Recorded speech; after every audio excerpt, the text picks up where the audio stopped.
आपल्यामध्ये असणाऱ्या अनेक गोष्टींना आपल्याला त्यागावं लागतं. आमच्या आईची एकदम नेहमी त्या सगळ्या राक्षसांना मारलं म्हणजे काय, तर तेच राक्षस आपल्या सुद्धा शरीरामध्ये आहेत ना, षडविकारांच्या रूपामध्ये. आम्हाला राग येतो, क्रोध येतो, आम्हाला मोह निर्माण होतो. बघितल्या काही गोष्टी आपल्याला त्या हव्या हव्याच्या वाटायला किती कपाट भरलेलं असतो, पण आम्हाला साड्यांच्या दुकानात गेलं की एकतरी आम्ही घ्यावे असं वाटतच की नाही. हा मोह आहे. आणि ज्या वेळेला हा मोह पूर्ण होत नाही त्यावेळेला मग त्याचं रूपांतर होतं क्रोधात. एखादी गोष्ट आम्हाला हवी आहे ती मिळत नाही, ती मिळाली नाही का त्याचं रूपांतर होतं क्रोधामध्ये. आणि मग जो क्रोध निर्माण झाला की त्याचं निमित्त होतं आणि काय होतं, बुद्धिनाश. एकदा का माणूस रागावला की त्याच्या बुद्धीवरचा जो काही कंट्रोल असतो तो सुटतो आणि त्यावेळी जे काही तो वागतो ते त्याला काय आम्ही समजत नाही, काय तोडलंय, किती नुकसान केलंय. आणि नंतर जेव्हा हा क्रोधाची शांत होतो तेव्हा कळतं रागाच्या भरात मी बरंच काय बोलून गेलो, बरंच काय करून गेलो. म्हणजे बुद्धीचा नाश, आणि बुद्धीचा नाश झाला की मग अधःपतन. आणि जेवढं मिळवलंय तेवढं सगळं घालवलंय, अशी सगळा असा हा प्रकार होऊ शकतो. पुढे सांगितलं, आता तुम्हाला संकल्पामध्ये म्हटलं प्राणायाम. का प्राणायाम? कारण हा जो सगळा खेळ आहे की नाही, हा सगळा प्राणाचा खेळ आहे. जेव्हा जन्माला आला आपटलं जातं बघा, मुलाला रडवलं जातं का, रडण्याच्या ओढामध्ये पटकन श्वास चालू, आणि ज्या वेळेला हा चालू झालेला श्वास पूर्णपणे थांबतो त्या वेळेला आलेला गेलो. म्हणजे या मध्य लोकांमध्ये, या भूलोकामध्ये काय त्याला मध्य लोक म्हटले, कारण आलाय त्याला जावं लागतं. मृत्यू हा त्याचा विशेष गुण आहे. त्याच्यामुळे हा जो श्वासांच्या मधला श्वास घेणं आणि श्वास थांबणं, हा मधला जो कालावधी त्याला आपण म्हणतो आयुष्य. मग माणूस जेव्हा जन्माला येतो, बऱ्याचदा आपले मोठे मंडळी सांगतात, बघायची मंडळी, अरे किती श्वास घेणार ना हे ठरवूनच आलेला असतो माणूस. मग जर मला सांगा, एका कवितेमध्ये जसं गमतीमध्ये त्याचा इंटरव्ह्यू चालू होतं त्यावेळेला म्हणत होतं की मी धावायला जातो.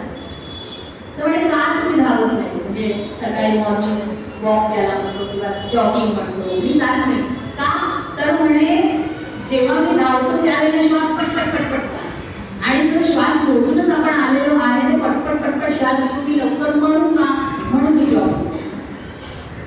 तसा हा जर प्राणायामाचा जो अभ्यास आहे हा का करायचा. तुम्ही जर लहान मूल जन्माला आलेलं जर निघलेलं पाहिजे तर त्याची छाती वर खाली होण्यापेक्षा त्याचं तोंड वर खाली होणार, कारण बाळ हे शुद्ध अवस्थेमधलं रूप असतं. मानवाचा देह असतो अत्यंत शुद्ध, त्याला अजून काही अमुखा करून आमची जसं पोटाचे घेरे वाढवून गेलेले तसं बाळाच्या बाबतीत नसतं. शुद्ध देह असतो, त्याच्यामुळे त्याचा श्वास आणणं दीर्घ श्वसन होतो. आम्हाला प्राणाच्या अभ्यासामध्ये काय शिकवतात, प्राणायाम दीर्घ श्वास घ्या, दीर्घ श्वास घ्या, शांतपणे श्वास घ्या आणि हळूवार सोडा. पण आमच्या जीवनामध्ये तुम्ही जर स्वतःला शांत बसायचं 20 मिनिटं का म्हटलं मी, हा स्वतःचा स्वतः अनुभव घ्यायचा. आपलं श्वसन किती वेगाने होत असतं आणि आपण श्वास घेतो ना, तो श्वास घेतो इथपर्यंत घेतो आणि परत हा श्वास आपल्या नाभी केंद्रापर्यंत पोहोचल्यानंतर ते दीर्घ श्वसन. आणि ही श्वासाची त्याला म्हणतात गहराया, ज्या वेळेला ही गहनता वाढते ना त्या वेळेला आपण दीर्घायुष्य करतो, आपलं आयुष्य वाढतं. तुम्ही बघाल प्राणी बघा, कुत्रा जर पाहिला जीभ बाहेर काढताना कसा बरोबर अगदी वेगाने करत असतो, तोंडाने श्वास कधी घेऊ नये माणसाने. प्राणी हा कुत्रा कशाने घेतो, तोंडाने श्वास घेतो आणि त्याची अवस्था भर श्वास घेते. आयुष्य सगळ्यात कमी कुत्र्याला.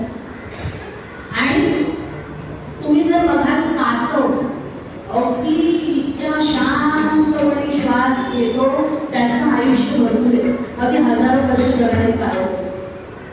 त्याचा संबंध काय आहे तर ह्या प्राण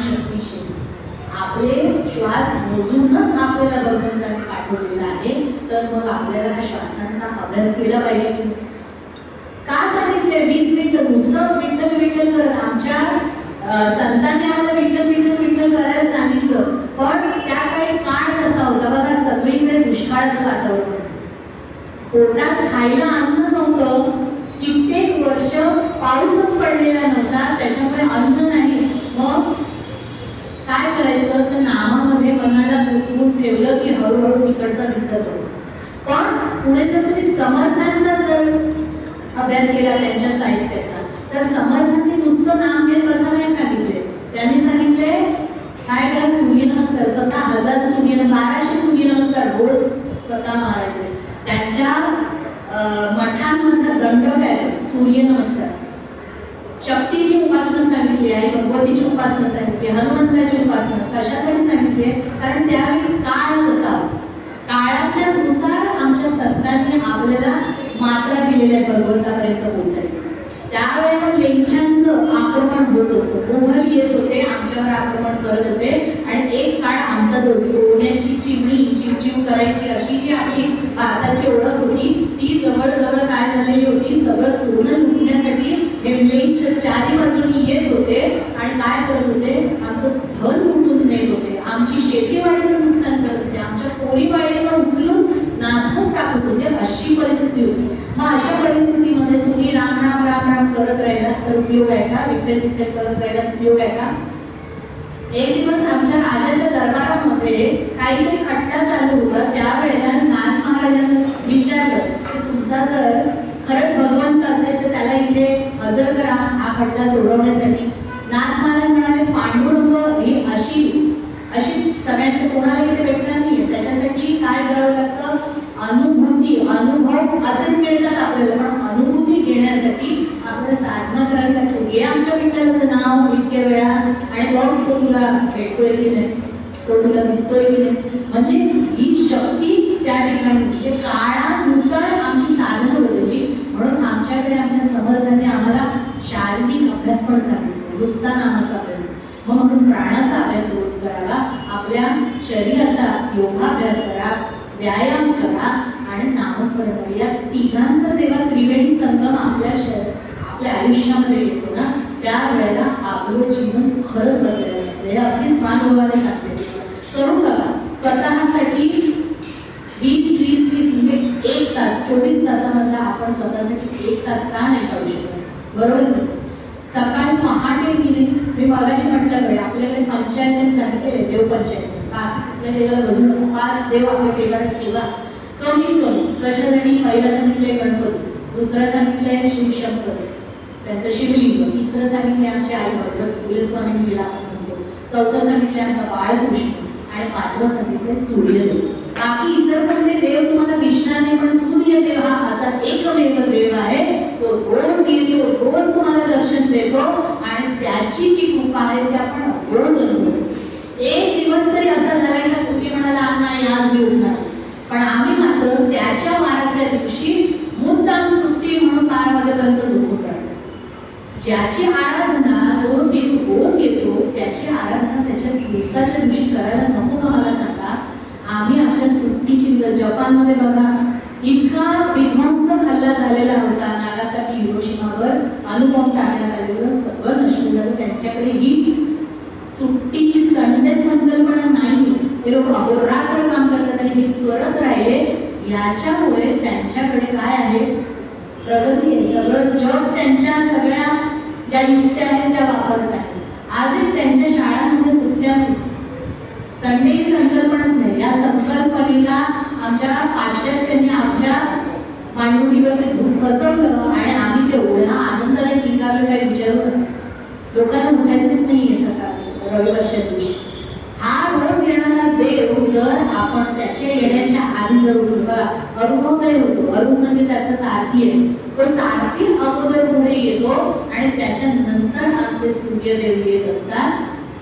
या भगवंताच्या अवलंब म्हणजे जर कोणी खरंच इथे साधक असेल, भगवतीची ज्याच्यावर कृपा असेल, जर तुमचा डोळा सकाळी 3:30, 3 ते 4 या वेळेमध्ये जर तुम्हाला जाग येत असेल ना, तर ती भगवतीची कृपा समजा आणि त्या क्षणाला उठून बसा आणि तुमच्या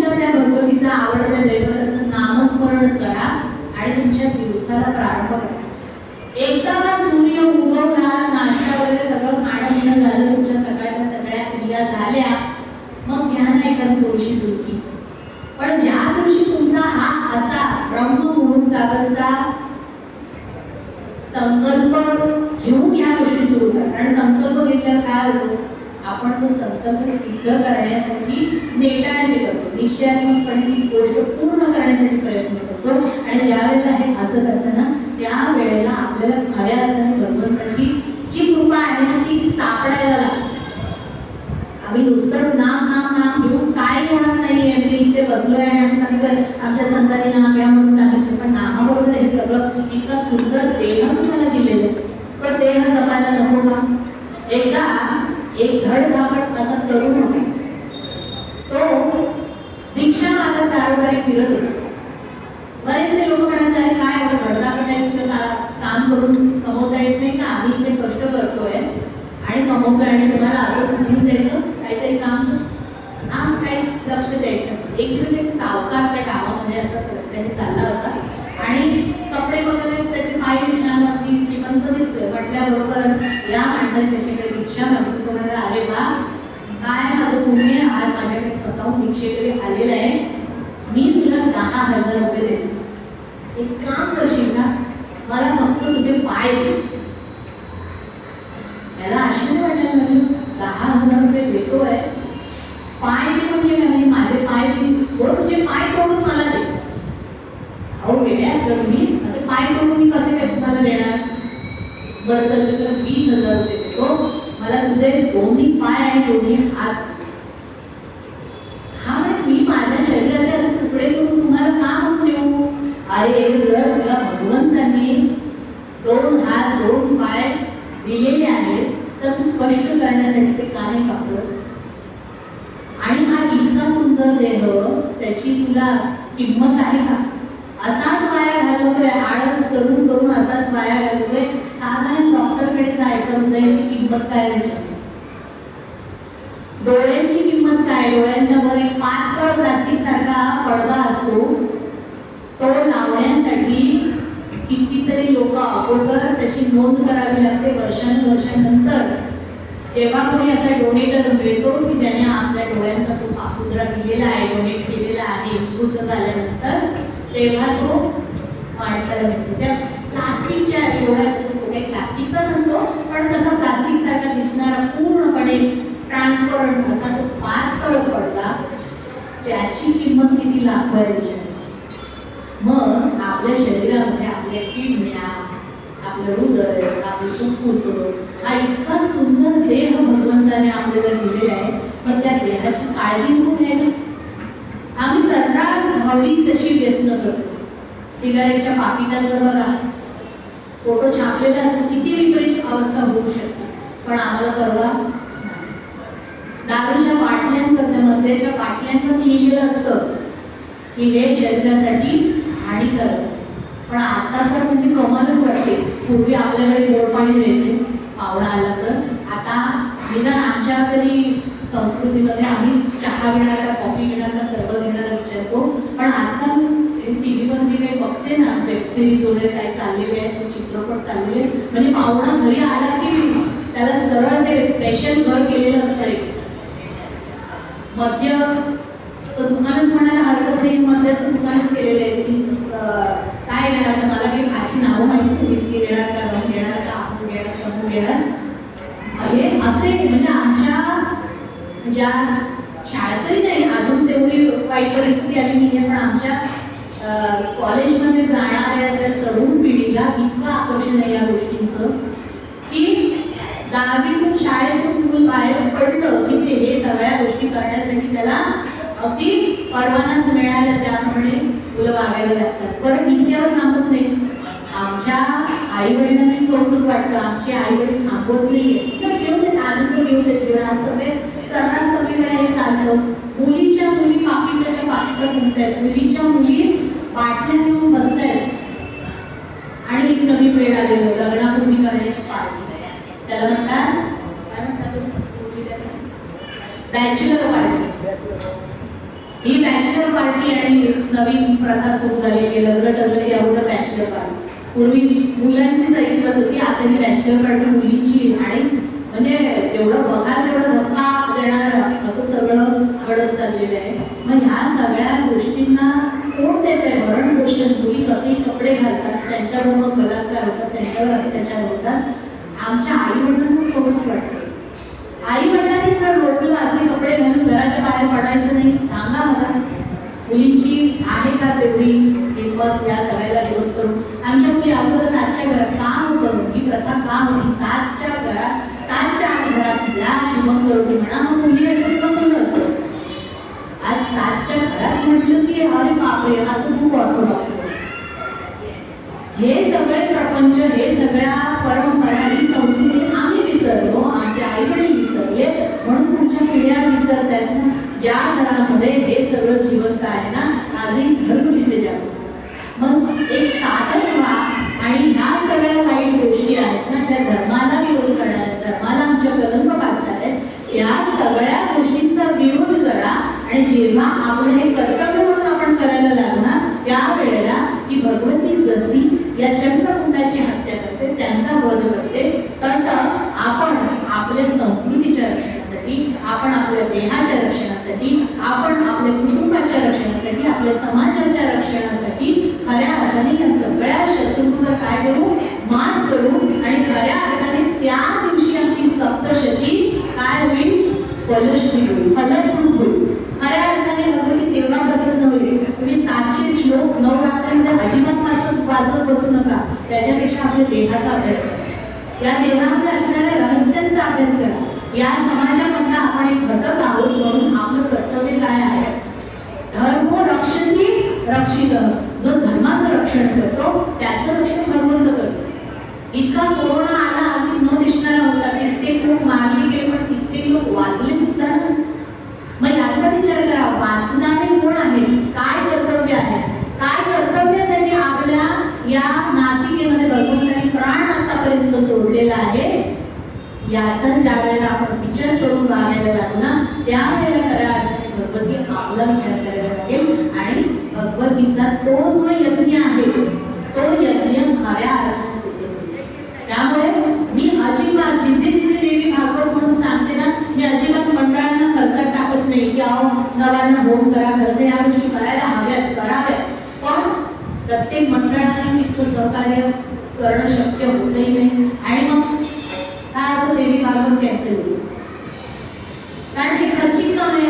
नवचंडी होम करणं, यज्ञ करणं, याच्यामधून ह्या ज्या वैश्विक शक्तीमध्ये असणाऱ्या ज्या सूक्ष्म रूपामध्ये कोरोनासारखा जो शत्रू वावरत होता, अशा कितीतरी शक्ती आहेत, त्या दूर करण्यासाठी त्या यज्ञ यागामध्ये ज्या सविधा टाकल्या जातात, त्यातून जो धूर निर्माण होतो, तो या सगळ्या शक्तीनं मारत असतो.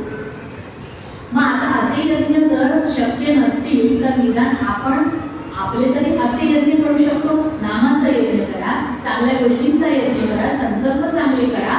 आणि असे यज्ञ ज्या वेळेला घरोघरी व्हायला लागतील, एक जरी म्हणतो ना आपण, स्त्री शिकली, कुटुंब शिकलं, समाज शिकला आणि जग शिकलं. म्हणून जेव्हा स्त्रीची प्रगती होते, तेव्हा खऱ्या अर्थाने जगाची प्रगती होते. आणि म्हणून स्त्रियांनी नक्की पुढाकार घ्यावा. आज पुरुषांना किती सांगा, पण व्यसनांच्या मागे किंवा हे आजचं जे काही प्रदूषित वातावरण आहे, या वातावरणामध्ये आणि जे धकाधकीचे जीवन आहे, सकाळी निघणारा आमचा जो पुरुष वर्ग आहे, रात्री 12च्या डोक्याला घरी आहे, त्याच्यानंतर तो जेवतो आणि झोपतो, कुठलं कर्मकार्याने कुठलं काय, अशी परिस्थिती आहे. मग अशा वेळेला जर स्त्रियांकडे ना घरी राहण्याची वेळ येत असेल ना, तर अगदी तो आनंदाचं क्षण आहे. आज आमच्या बायकांना वाईट होतं, आम्ही एवढं शिक्षण घेतले आणि आम्ही नोकरी नाही करायची. अरे आपण नोकरी करायला लागलो, मग काय झालं, पुरुषांच्या नोकऱ्या गेल्या हो. आणि तुम्ही इतक्या हुशार आहेत ना, की त्या अगदी सुंदर प्रकारे ती सगळी ऑफिसमधली कामं करतात. त्यामुळे आमच्या जर इंटरव्ह्यूमध्ये 10 मुलं, 10 एकंदर व्यक्तिमत्व असतील ना, तर त्याच्यामध्ये निवडली जाणारी 9 स्त्रिया असतात आणि 1 पुरुष असतो. मग पुरुषांवर आली की नाही ते उपासना. आणि बायको कमवते म्हटल्यावर मग हा पुरुष लोक काय झाला, तेलगीर झाला, चाललंय. पण बाईचे हाल किती होतात. आज बाईला घरही सांभाळायचं आहे, घरच्यांना जेवण एक सकाळपासून करून जायचंय, मुलाबाळांना सांभाळायचं, त्यांचं शिक्षण, घरातल्यांचं जे प्रमुख वर्ग आहे त्यांची काळजी घ्यायची आहे, ऑफिसही सांभाळायचं आहे आणि बाकी सगळ्या गोष्टी सांभाळायच्या. मुलांच्या शरीराची काय वासा होते, मुलांचं काय होते, मुलं पुढे पडलेली आहे, पाण्यामध्ये पडलेली. मग ही सगळी व्यवस्था एक जननी म्हणून जननीच्या उदरामध्ये मधून त्या मुलांची जर उत्पत्ती होत असेल, का पुरुषांना अधिकार नाही दिले?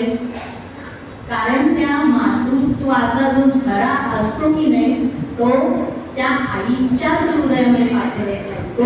ती शक्ती आहे की एका वेळेला कशा पूजा करा, आईचं स्वरूप असेल 10 पूजा एकाच वेळेला 10 गोष्टी करण्याचं सामर्थ्य तिच्याकडे आहे. मग ज्या वेळेला स्त्रिया असा स्वतःचा विचार करतो आधी जर खरंच संपन्न आहे, नवऱ्याच्या पगारामध्ये जर सगळं भागत असेल ना, बायकांनी घरी बसून स्वतःच्या शरीरशास्त्राचा अभ्यास करा, स्वतःच्या मुलाबाळांच्या संस्कारांचा अभ्यास करा आणि ते बीज आहे. ज्या वेळेला या बीजावर तुम्ही काम कराल ना तेव्हा तुम्ही गेल्यानंतरही ना तुमच्या नावाने दान धर्म होत राहतील, तुमच्या नावाने श्राद्ध कर्म होत राहतील. आज मी म्हणते कशा जिवंतपणे काय आई बाबाला ते मेल्यावर बघते ते कुठे जातात आणि काय करताय. एका मूर्ख माणसाने असं एका पुरोहिताला प्रश्न विचारलेला की समजा मी माझ्या वडिलांच्या नावाने पूर्ण डोळ्या दान केले आणि माझ्या वडिलांना जर बेटकाचा जन्म मिळालेला असेल तर त्यांना ती पुरणपोळी मिळेल का आणि ते ती पुरणपोळी खातील. तर असे हे तर्कवितर्क करणारे आताचे आमचे महाविदुषी आहेत या जगामध्ये. त्याच्यामुळे हा जो अभ्यास आहे ना हा आपण जेव्हा करणार तेव्हा आपण हे विचारवंत संस्कार करणार आणि त्याच्यानंतरचा आपला हा सगळा प्रवास मृत्यूनंतरचाही प्रवास हा अत्यंत सुखकर होणार आहे. याच्यासाठी ही पेरणी आजच करावी लागते. म्हणून भगवतीची उपासना काय आहे, भगवतीचा नवार्ण बोध काय आहे, तो यज्ञ काय आहे आणि या ग्रंथाची फलश्रुती काय आहे तर ती ही आहे. याच्यासाठी सगळ्यांनी थोडंसं डोळस व्हायचं आणि आपल्या या शरीरावर लक्ष केंद्रित करायचं, साधन व्हायचं. साधकाशिवाय प्रगती नाही. आणि एवढं म्हणून आपला हा नवार्ण यज्ञ या भगवतीचा यज्ञ आज आपण या ठिकाणी संपन्न करत आहोत. थोडंसं नामस्मरण करूया आणि मग आरती करूया. ओम चामुंडारे विचे, ओम चामुंडारे विचे, ओम चामुंडारे विचे, चामुंडारे विचे, चामुंडारे विचे,